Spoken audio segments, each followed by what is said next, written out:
I have a question.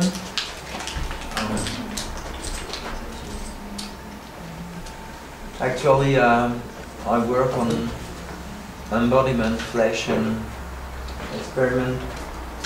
experience of movement and so on, because I'm a physiotherapist, and I'd like to know if you have heard about a psychologist, French psychologist, which name is Henri Wallon. W-A-2-L-O-N. Henri Wallon. It was a. It is the equivalent of Jean Piaget. You know Jean Piaget? Yeah. Jean Piaget was working on the rational development of children, and Henri Wallon was working on emotional development and emotional states of development. And he had this book, which title is From Act to Thinking. And the hypothesis he shares with most the French psychologist school is that a thought is just an act you have stopped realizing. You are beginning a gesture or behaving, and you suspended it, you inhibit it to be realized, and then thinking begins.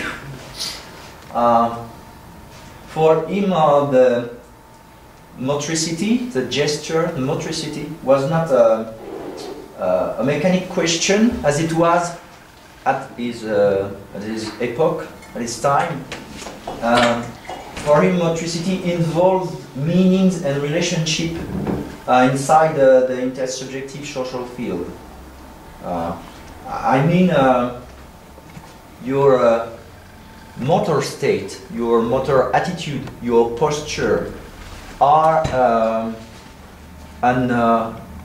it's not a kind, the word expression is really the words we can choose, but is related to the person you are.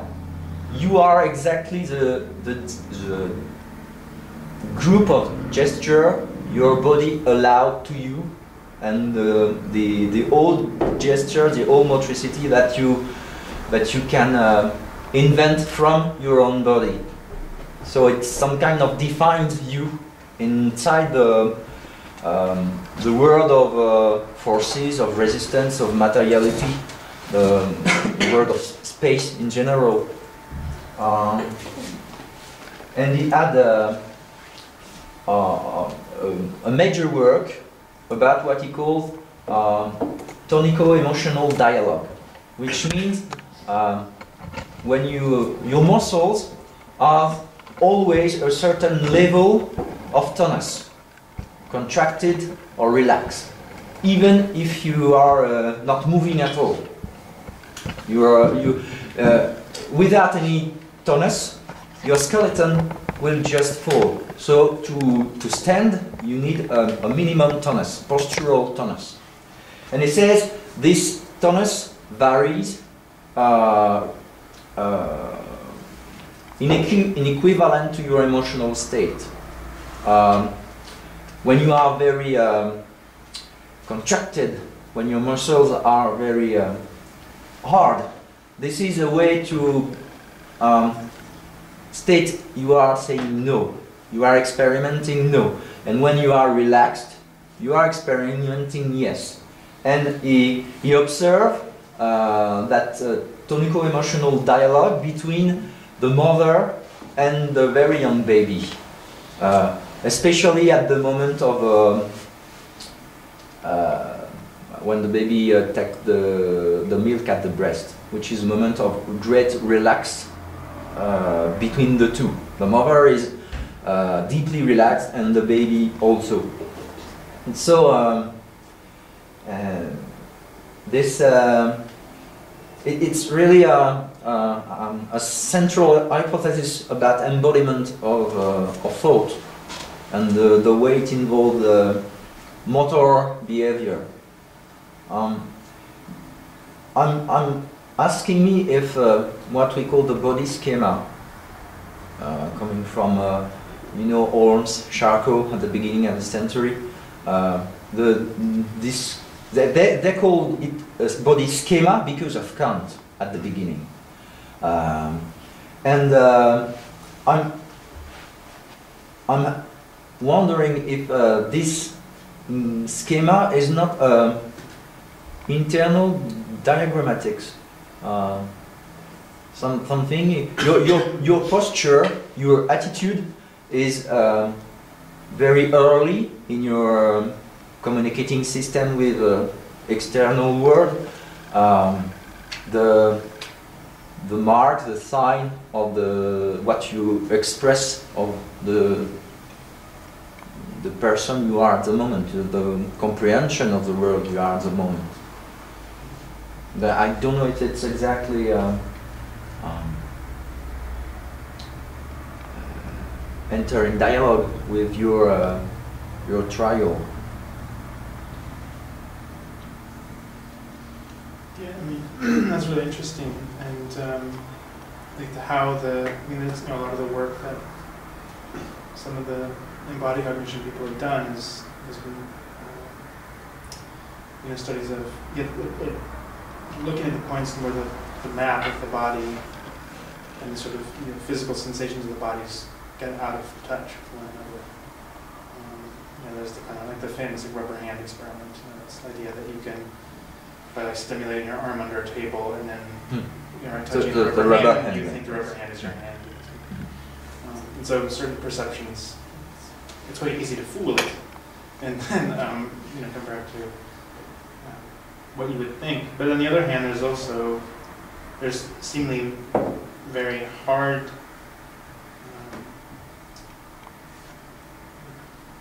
much more stubborn relationships on other levels between like the body map and the sort of physical experience. Why?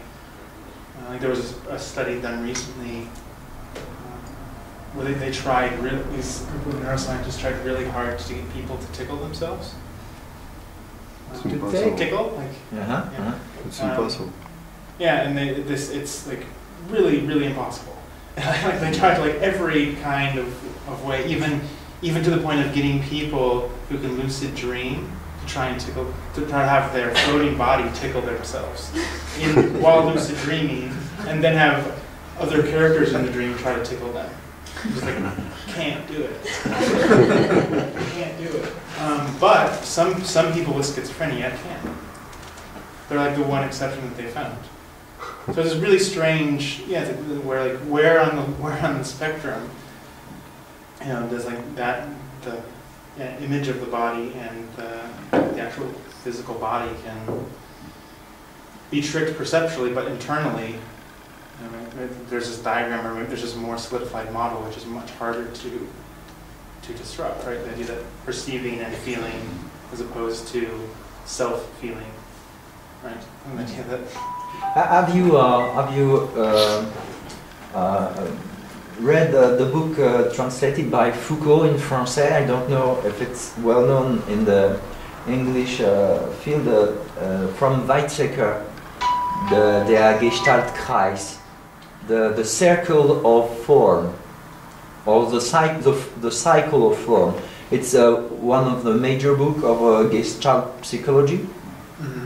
And it describes the way sensory and motricity cannot functionate separated. It was a separation, an abstract separation made by Kant, but you cannot actually observe one without the other. The movements are always referring back, retro-referring on sensory, and there is no pure sensation. You have to accomplish a minimal movement to obtain some kind of sensation. So it's this circle is I perceive it como I understand this circle of sensory motricity as a form of monism. as a model for monism in medicine or physio. Yeah, there's even attempts, like directly following Kant, to challenge the kind of the sense schema division. The idea that you could separate this so easily. And the most extreme one is, not the most extreme, but one of the most extreme ones was Johann Ritter. So this is a different better than the one who wrote on Plato. Johann Ritter was a studier of Schelling and experimented with how, if you could make chemical and physical changes to the body, how much could you affect how you sense, and could that lead you to different kinds of concepts? Because he didn't take the Kantian division as real, and to the point where he would insert hot needles into his eyes to see if he could, and shoot electricity through them to see if he could perceive different colors. And thought, yes, this affects my vision, therefore Kant is wrong. Or he did a lot of drugs, and it's like, oh. There are a group of researchers in France, in Marseille. They created perceptive hallucination, perceptive illusion by stimulating muscles. And for example, you put a subject in total darkness and ending a little light in his hand in front of his eye, and you make vibrating his muscles, the biceps and the triceps alternatively, and it created a sensation of movement of the arm. But it seemed the neurologist made this hypothesis that the brain take the conclusion that the light is going further back and down, and so there was a complete sensitive hallucination using muscle, so using the base of motricity. That wasn't Alain Berhaus, was it? Jean-Pierre Roll, R-O-L-L. Okay. Because I know Bertos was working on those results, laboratory results. Yeah. There are different parts of your perception that are more robust than others, so you can create different kinds of perceptual illusions based on what it is that you're dealing with. So light and motion and size and color and all these things have different sort of neuronal groups that have different robustness, and it depends on which part you're dealing with and what you're doing, so you can manipulate things in a different way and come to a conclusion about all of this when actually it has to do with how many neurons are paying attention to that one thing, which will go over, take precedence over another thing. So that's why they study neuroscience labs with people who've had strokes, because they have neuropathies on certain groups of neurons that will change results of experiments based on what neurons are working or not in the brain. So it's really tricky to determine that a broad thing between sense and. Yes, exactly. Yes. Yeah. Because even like Berhaus he's done the experiments with the vestibular system, and how that's very hard to. It's so sensitive. It's so much more sensitive because of the mechanism is so much more delicate that that's why we get sick so much because of motion, because it's so because it's like this gel with these little pebbles that stimulate these very delicate hairs in your inner ear that it's very easy for us to do things that make us feel like we're accelerating when we've had too much to drink, or which is really interesting now when they're trying to do so far it's been very difficult to create visual stimuli that are just visual, that can trick the vestibular system so that we don't get sick. Like this is all this 3D immersion systems, everyone just pukes. And it's and it's only by making it blurry, it's only by making the vision worse. There's a thing that can do it, I think. My friend just told me about it a few weeks ago. It's based on William Burroughs' Dream Machine. Mhm. William Yes. Burroughs wanted to create a dream Right. machine where you kind of look into the machine and you get crazy hallucinations of dreams. He makes it do differently, but they didn't know how to do it because they were just writers. But then neuroscientists from Australia just recently created their own updated version of the dream machine, which is just projected white light onto eyes and like the whole face. And from what I know, it's just white light. I don't really know the specifics. But what it does is it creates intense visual hallucinations. So when you open your eyes after this kind of projection, it's like you've taken LSD but without having actually ingested the chemical. And they've also noticed that it can be very good for people with addictions because it does something to the brain that's akin to how psychoactive substances work on the brain, which is stimulating other parts of the brain, kind of relaxing the overproductive parts of the brain. And right now it's not premiered yet in London, but it will soon. So far it's kept in a warehouse with my friends, but they will soon show it somewhere at a convention. And then I don't know if it will be shown in museums or hospitals. There are plans for it, but it's still in the works. So all the junkies are going to show up. Yeah. It's related to the rhythm of the flashes Yeah. initially. You know that you can have an epileptic crisis with certain of stroboscopic stimulation. Actually, in physiology, we consider the eyes are the main direct access to neurons. It's very huge nerves, directly linked to the brain. The appearance of the organ on the eye in the development of the living systems is a really amazing appearance of as an organ, as a special organ.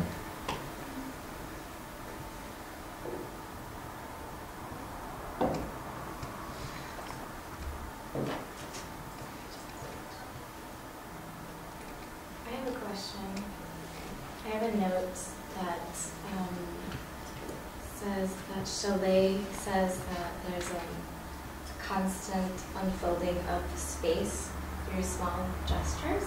So not that gestures are unfolding in space, but space is unfolding through small gestures. I don't know if I wrote that down correctly, but you began with talking about the edge of the universe and sticking your hand, and that idea of like, is there this edge, and what would the gesture of sticking your hand through? So would it be that there's a point where gesture is expanding the edge of the universe? if gestures are unfolding space through like a small series of gestures, then would that be a sort of like idealism of gesture? Yeah, I mean, I guess the argument there is that because abstraction can be, because it kind of comes out of this local this local movement, and this idea that it's like Chavez says, it's this, the hand is its own protagonist, and this idea that it creates and embodies at the same time. And I was trying to link that to this idea of archetypes, that this idea of the transfinite idea that if emotion is possible, he says like if I can stick my hand to the edge, you could say of the known, or like what is supposed to be the impossible to do. If that action, if I'm capable of that action, how could you set up an ultimate limit to this particular action? So I guess the idea that I'm trying to get to is that that it's this. There's a continuity, but there's a kind of like primordial continuity, but it's one that allows for creation, and creation discovers it. It's never like it's this purely constraining form of continuity that it's only discovered or accessed by testing it. And this is the kind of logic of the gesture that Chalet talks about, and at the same time it's the same notion of creation and of nature that Schelling wants to say that, on the one hand, there's continuity between things, but the things that are created in this continuity have the capacity of movements which are not already decided beforehand. It's this evolutionary process by which things become more and more potentiated, become more and more augmented, and there's no upper bound to it. So it's, if that makes sense, it's this kind of this constantly discovered structure that then you can do more with. It's like you find a limit that you find by poking it, sticking your hand through it, and that's the kind of tension between his kind of model of realism and idealism. These ideal experiments can get traction on the real, even these small local instances.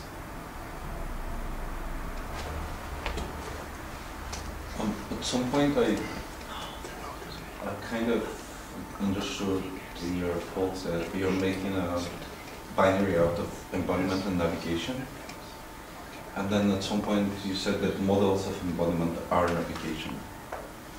So I kind of got a little bit confused because at some point intuitively I felt that you are making an opposition between the two and then you merge them together. So is it the problem of understanding or? Yeah, I wasn't trying to oppose them. Alright. To me it's just, it's the embodiment and navigation, and that it's just kind of it's sort of a top-down and a down-up model of the same kind of space. That there's a continuum between them. The idea that only from embodiment you slowly create more and more forms of abstract navigation, which then once you can think about abstraction as abstraction, it becomes a different kind of navigation, but it's still embodied. So it's how to relate abstract capacities or universal capacities, however you want to say it, from a local embodied point of access. Right? It's like, so this idea that you can generate theories of knowledge and theories of being, and it's the question of at what point, again this goes back to the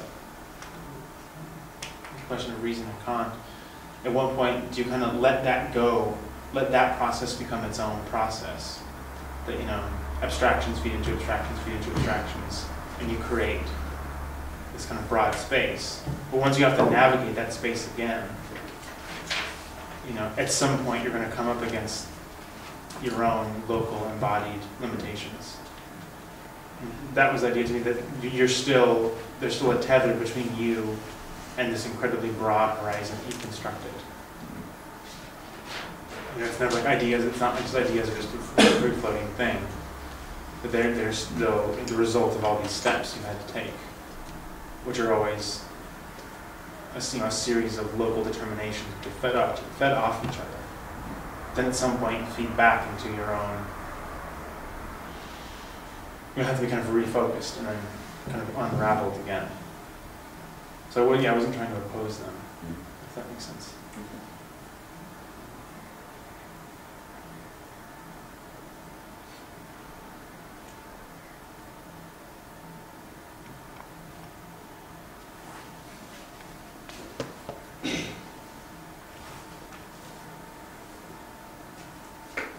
So I guess I have kind of a question, like half oriented. Would your conception of nature that you've taken from Schema be a realist one or a materialist one? So would the realism be like kind of a rational grounding for having knowledge of the world, or would the material processing through navigation form and embodiment and things, would that be the grounds for rationality? So the matter comes first before the rationality, or rationality is needed to comprehend it? Yeah. No, I mean, it's a good question, because like Ian Grant and other people call Schein materialist in the way that there is this sort of non-division between like mental acts, we call them materialist because things are ideality or realness is determined by the level of, by the amount of consequences, right? So it's like something is merely ideal or merely real if it has, if it's just a concept that seems to have no consequences, or if it's a lump that seems to have not many consequences, right? So like realness, that's the kind of like the sort of negative definition of real ideal that he wants to kind of push against. So for him, realness, ideas and things can be equally real, but it's because of how much they affect everything else. So for him, like materialism is not so much a term that he himself uses really, because he critiques mechanism and sort of celebrates dynamism, for instance. But materialism and either the kind of atoms in the void materialism, or even the later kind of form of materialism as being an admixture of political or ethical and realness is something that's described to him after the fact. So it's a really difficult question. For people call Hegel a transcendental materialist. I would call Schein a transcendental naturalist. Yeah. So do you make a distinction between matter and nature? Yeah, this is what I wanted to do. And if so, what's the difference? I mean, for Schein, basically matter is the first. It's the most basic concept of substrate, in one sense. So the idea is that for him, like nature is like a set of nested processes, right? It's the kind of processes that produce other kind of processes that produce other kind of processes. And there's different states, different things happen to matter in those switches, right? The idea that inorganic, there's the instantiation of particular kinds of processes is different, and matter is interacted with differently in those ways. At the same time, he's very hesitant to ever say, matter is X. He wants to say that matter is, other than saying that it has a tactility. Touch it, and it's resistant. It's ultimately undermined and changed by processes. So nature matters. Nature creates matter, which constantly is then reshuffled and reorganized in different forms in this graduated series of stages. He calls it the Stufenfolge, German's word for this process. But Stufenfolge. It's graduated series of yeah. And so that's to him, and that's how he in a way naturalizes the transcendental. The idea that instead of the transcendental being like there's this schema and then everything follows from it, he wants to say nature produces schemas over time in matter, inorganic, organic, thinking, whatever it is.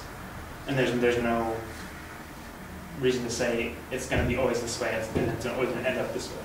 He wants to say, nature produces patterns, and then modifies them in different kinds of matter. It means a very kind of generic, I think, naturalist kind of thesis. So yeah, that's probably not very satisfying. But his writings on matter are a little bit frustrating because he often refers to Plato. I think matter is the dark and dangerous idea. He says, matter is the problem on which many philosophers shipwreck. He says it's like 3 or 4 times. Like you need it, but if you rely on it as self-standing, as okay, matter's the cutoff, and then once you say, okay, there's matter, and then let's go do this, he says you're gonna run into problems. So it's like a necessary but unstable grounding form of grounding. Matter is grounding, but what makes the nature different from matter is the presence of patterns. that is the idea. Because Is this what? Because it's like a set of, because nature is a set of processes. It's like open-ended. We can't think the beginning and the end of it. But so it's like a side effect of this process of creation is No, it's just what's the position of matter and idea, materialism and idealism vis-a-vis the naturalism. Seems like it kind of creates a thought. It's kind of like trying to avoid these three categories of realism and materialism. Yeah, I mean, he's trying to combine in a way, because he's trying to combine a transcendental method and a naturalist method. It's just like for certain things, we've talked about it transcendentally, which for again him means this constant augmentation, exponentialization of what there is. But that the side effect of this is that nature is constantly recapitulating, or it's constantly trying to catch itself, which produces stuff, which produces matter. So I want to say, like, he thinks there's definite divisions. You want to say the divisions between like, chemistry and physics, for instance, you want to say are real. There's a real difference between how these kinds of things behave. At the same time, you want to say you can't. It's very hard to say when starts and when ends, based on our knowledge of it. There's a bit to be careful about how these systems are nested and going to feed back on each other and seem to create more and more complicated things. But he always wants to warn against the fact that because we're such a late addition to nature, there's a certain amount of skepticism we should maintain. And again, this complicates the idea of the ideas and the relationship between ideas and matter, because for us, ideas seem so immediate and apparent. It's the kind of medium, it's the medium in which we interact with. And so the problem for him is, how do you reduce this? How do you reduce the behavior of ideas in a way that you can talk about it as something that happens in nature that then might find its way into our heads? And to him, it's this idea of patterns. It's like the idea of these patterns, which is why he kind of tries to put ideas into that as part of his creation. It's a very weird skepticism of things. But so would that be sort of like the patterns in nature are contingent and can change at any time, and it's like a hyper chaos of patterns from nature? Or is it more like a dynamic? You talked about dynamism. Dynamic system that starts with a very small amount of things, and then from there it gets crazy, but there is a original sort of set of conditions that then go into it. Yeah, this is again where he gets weird, because it's the latter one more so, but he initially, in Ideas for Philosophy of Nature and some of his texts from the early 1800s, he talks about, Goethe has this idea of the primal germ or the primal seed, or the primal plant, whatever, of nature, that there's some material thing from which all things could spring, right? There's an actual origin that you could touch, like it would be a egg or a germ or some actual thing. And then later on, he realizes, like, no, that doesn't work, right? Because for him, and this is why he's very skeptical of origins and ends. He says, if it meant that there was a thing from which all things sprang, how would that work? What would that mean? How can there be an origin without origin? How would the origin be an origin if it had itself had an origin? And how would things be created and expand from this actualized origin? In a totally chaotic and unpredictable way. How do you have this? How does this work? So his weird, maybe not weird solution is, he says, in his lectures, he says, no primal germ as if scattered from the hand of the creator is needed. He says everything is primal germ, or nothing is. So the answer is like, there's no origin because everything co-creates. And it's like, okay, well, so everything comes from everything else. Everything is what it is to the extent that it's not everything else.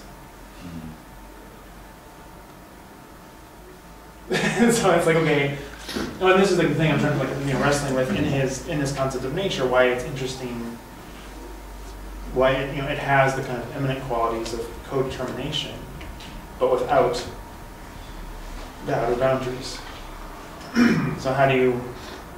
But for him, he thinks there's no other way to talk about creation that does justice to what creation is. So he talks about nature and the creator as well, kind of in a godlike, not in a godlike, but ascribes the function of creation to nature. Yeah. Right? I mean, well, this is the thing that he, and him on theology is also very, like, that's a whole other thing. What he does to God is bizarre. It reminds me so much that studies of Lens Solaris and how he writes about the ocean and kind of spits out like those weird elements, but the ocean doesn't know what it's doing, so it's kind of a retarded God. Whenever I brought it up in high school, I got into a lot of trouble in the reading classes. So it's like this process of creation, but that it's not aware of itself, but it keeps trying and produces those like weird alien humans. Yeah, he has a document in several. I mean, it's one of his more well-known texts called "The Ages of the World," in which he wrote. They keep finding more versions of it in trunks in Germany. I think there's they're up to 16 now or something. I can't remember how many versions. 3 have been translated, I think. But on all the ones that have been found, when he talks about God, he basically says the only reason for us to hang on to an idea of God, he kind of has to say it's very ginger, but he's writing in the 18 teens, is the idea of personality. He says what God really gives us is an irreducible concept of personality. That we are who we are because that's who we are. And he thinks like this idea of personhood is actually the most fundamental thing. But when he talks about him in terms of creation... Personality or personhood? Personality? Personality, yeah. But when he talks about God in terms of the absolute or creation, he says it's a mad, self-lacerating God. It's this creature that tears at itself and creates the world. Oh, that's totally like in Solaris. It makes me think that maybe Leonard read Shelley, because he read everything, so maybe that's where the idea comes from. Yeah, and I mean his Shelley's theological influence was quite big in Russia and just Eastern Europe in general, way more than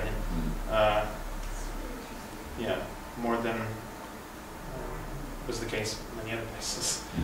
So his theological writings show quite a bit. I guess this conception of mother that you're describing through Schelling is just in the old school Platonic way, kind of describing how the condition of embodiment is ungrounded. If I got this right, there's the origin without the origin of matter. In Plato is practically the receptacle. So when he speaks about the receptacle, he gets as close as saying that he doesn't say it, but it's implied. There is no idea of the receptacle itself, in a way, because this would mean that you have to ground the regressive. Yeah. And you would never get to the point where Schelling would say that God is a self-lacerating creature, shredding itself to create everything else ex nihilo or ex himself, right? So the interesting thing, I don't know if this is comparable with Schelling and this phrase you just quoted about the God. But the interesting thing is how in Plato, probably there is a connection. You would know better how in Plato, he stops being logical exactly at the point where he has to be the most logical when he talks about the origin of matter in the universe. He practically says, the receptacle is the gizmo motor, which is he calls it bastard thinking. Yeah. You know, so it's logically he regresses in order to proceed cosmologically.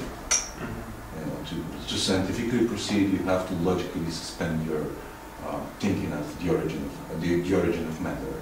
I don't know if this gesture, I mean, up to a point I know how this gesture is being reproduced in the history of philosophy, but not as far as German idealism. Yeah. I'm just thinking if this gesture gets reproduced with, you know, weird metaphors, you know, such as this God, self-lacerating God, for example. Yeah. No, I think that's very much compatible with what he's saying. And it's often a point where people divide Hegel from Schelling, for instance, because it's the kind of engine of negativity, but then it's still kind of at the heart of logic. You know, for Schelling, any kind of logic or any kind of traditional form of reasoning. And in his later lectures, towards the end of his life, he tries to argue for what pure rationality would actually be. And what he says, like, pure rationality would actually be something that looks a lot like irrationality. Because he basically says what rationality is for Kant, and it's the same for Hegel. He says, you know, rationality, reason is the drawing of conclusions, right? So it's the judge. It's the judge of the lessons and says, this is the case. We can say this and then move on from it and not question it. But in his later lectures, and the argument's been made that they almost think that Schelling was being really sarcastic, because he has these titles of like the philosophy of mythology, or the presentation of pure rational philosophy. And it's never quite clear, like, if he's saying those things are different, or if pure rational philosophy cannot function without some kind of myth. At some point you have to say, okay, look, we just have to assume this really weird thing is the case in order to talk about reason, if we want to talk about reason. It's a really kind of odd moment. I was trying to find, there's a particular passage that talks about matter, which I'm trying to find.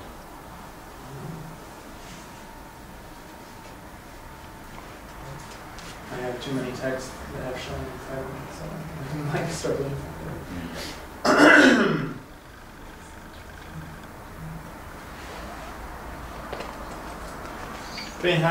but because I mean, yeah, you know Plato better than me, I'm sure. Like, I'm wondering how the diagram and the idea of the kind of irreducibility of the vessel, or like the kind of basic form, how that relates in terms of, you know, we kind of have to say this is the case. We kind of have to say this is the case, as opposed to like like a diagrammatic demonstration. Like how small or big is the gap there? I wonder. Well, that we don't have a diagram that comes from Plato. We have interpreters who have done it for him later on. I think even the divided line is not drawn by Plato, I think. But there's, I mean, in the cosmology, there's just one very rational account that gets suspended very early on, and then there's the second account, which is almost entirely rational, of the origin of the universe, blah, blah, blah. And then in the later part of the Timaeus, it's some weird concoction of cosmology and biophysiology. Well, it gets really mythological, because I guess this is partly what Plato does. You know, he's mingling mythology with science at the time, and it just, from today's perspective, you can't make much sense of statements such as, you know, if you had led a demoted life, you would become a fish in the next one. You know, because it simply is how the universe is. The universe is. So I don't know if that answers the question, but it's just difficult to. I think it's very difficult to pick up a rationalist line in Plato's cosmology, because it's very mythological.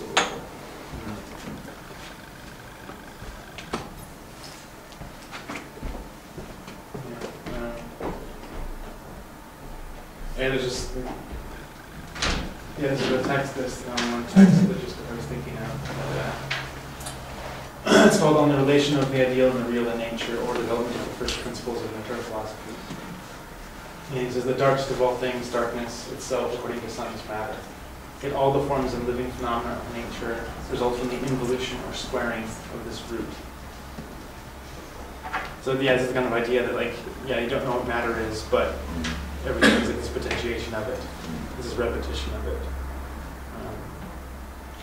Like that creates this problem of why he thinks like nothing can be purely rational, and why he thinks like myth as a admittedly tenuous foothold has a function. But yeah, how that relates to reason or not. I mean, it's kind of a narrativized version of the problem. It's the same problem in Kant or something. At what point do you say, yeah? It's always this question I think of. When you say narrativized, I just think of how, especially in Platonic cosmology, you don't. The easiest way to get out of a regressive explanation of the origin of matter is to reach your own conceptual molding of your own thought. So it's practically to regress rhetorically. This is what it means, So you're going to refuse to just drop a concept which could be even conceptually empty, but still it's conceptually something.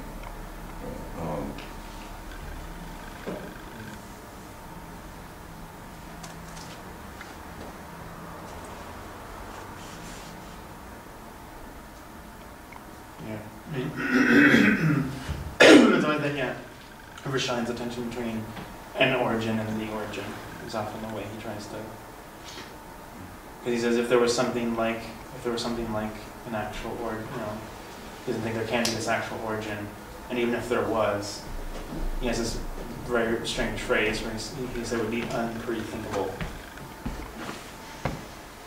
This idea that it's not even it's like we can't even think its unthinkability because it would be so vast as to seem out of time. It's, pretty weird with the face, but he was a strange guy. He's very, very weird.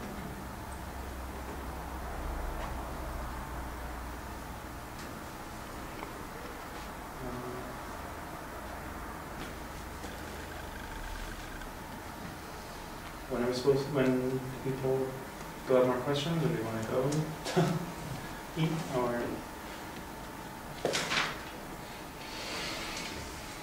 I was thinking about the idea of what we were talking about with Francois and the collective space, and how you might see gesture in a collective space. So it's not just me doing the gesture, but if I see you do the gesture, and how in a collective space can gesture be shared or recognized? Yeah, or if there's room for a collective gesture. Yeah, no, that's. I mean, the only way I've thought about it collectively, besides being the kind of traditional form of gesture, whether it's the shared space of indication, and to say, hey, look at that, or pointing, besides that, basically, I think the collective use of it is that it often seems the case that gesture, when you're trying to express something, that often the case gesture indicates a certain amount of uncertainty of your own, not only of whether you're expressing it to another or others, but also of your own certainty about what you're saying.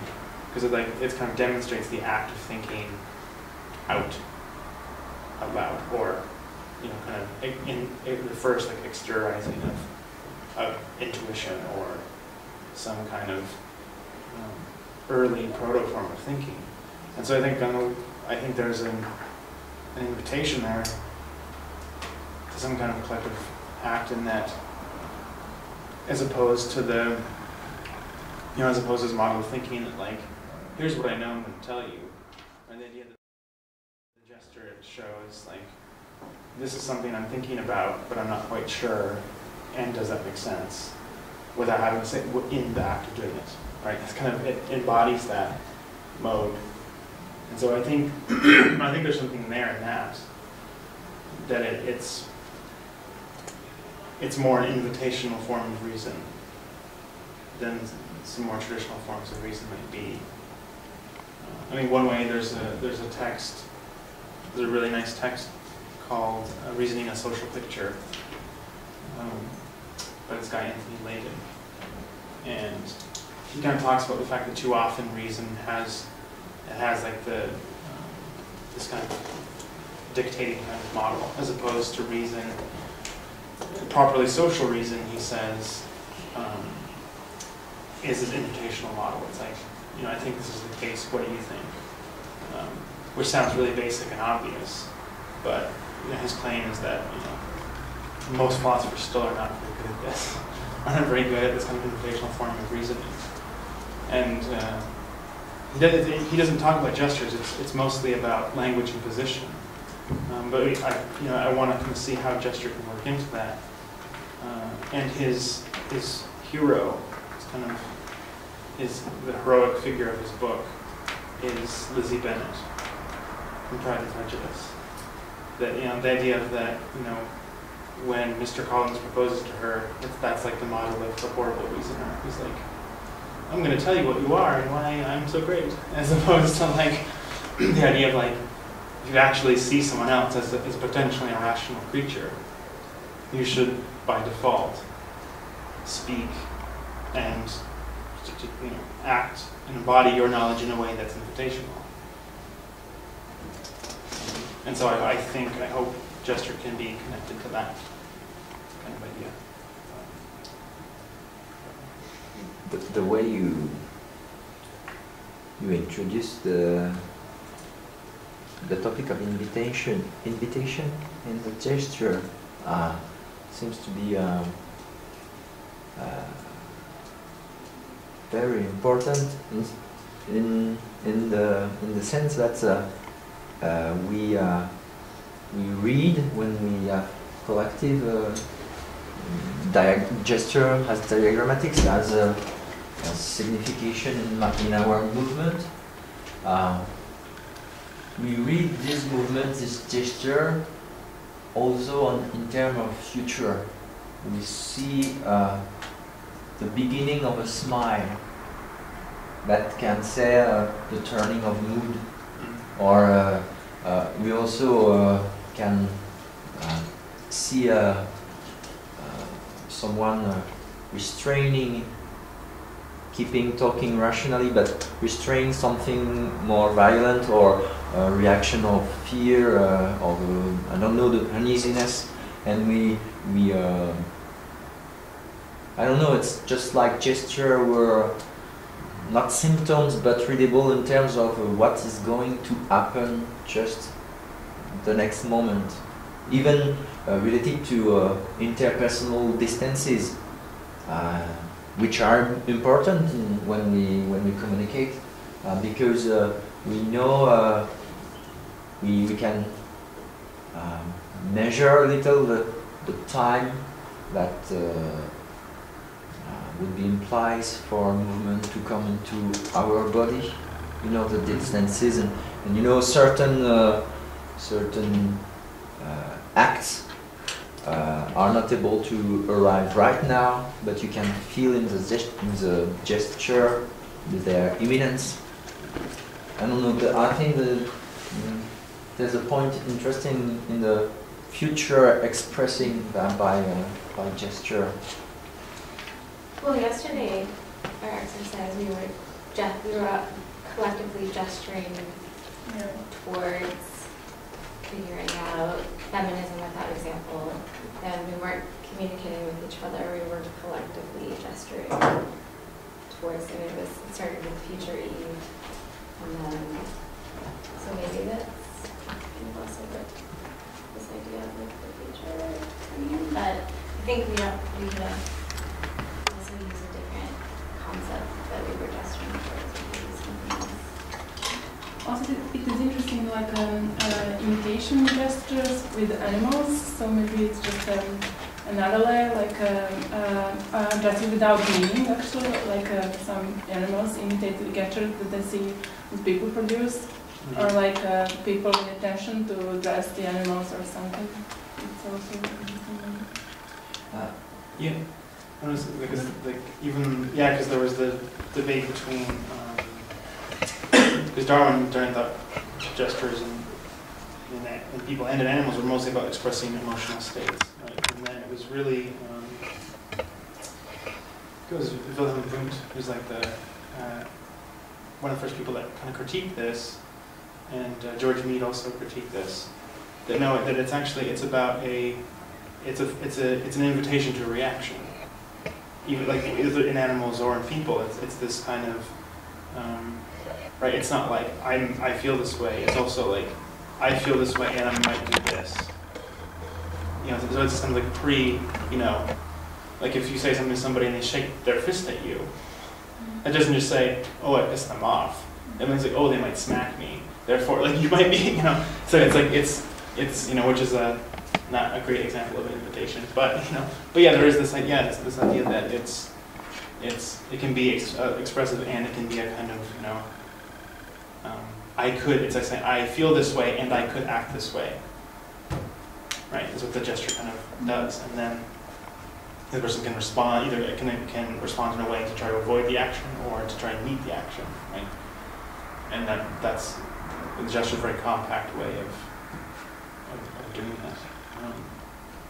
The idea of how animals mimic ones they don't, whether they understand the potential reactions or not. Yeah, that's an interesting question. Do you have an example of animals? Like parrots, let's say, or monkeys. They just imitate what they don't know the person mean. It's not like a intentional, let's say, but it's just I'm not really animal expert. Yeah, but it's different when people imitate the like dolphins, when they try to communicate with orcas, they start to imitate orca language, and sometimes they get it, but sometimes they don't because it's a bit off, and the orcas don't understand it. But they attempt by imitation to just imitate the sound of the killer whale because they know this is the way I can get this whale's attention and communicate with it. But because they have different spoken forms, they cannot always get it right, but they try to imitate. Well, I ask because I have an issue with the idea it's meaningless for them. No meaningless, but different meaning. Yeah, when the parrot copies the sound, it's not the same as when the human attention. Yeah, that's what I'm saying. But the human learns through copying, so maybe the animal also it's meaningless. It's not meaningless. It's just learning, and he is trying to catch, because when a child does this copying of its mother, he's just trying, and when it clicks, when it gets a reaction, then it becomes meaningful for him and for the community. So in that way, the monkey imitates, and when we start laughing and give him a banana, so this is the moment when it becomes meaningful. Dogs gesture to humans all the time with their own gestures. And you're like, oh, you want that? Okay. You understand without them imitating you first.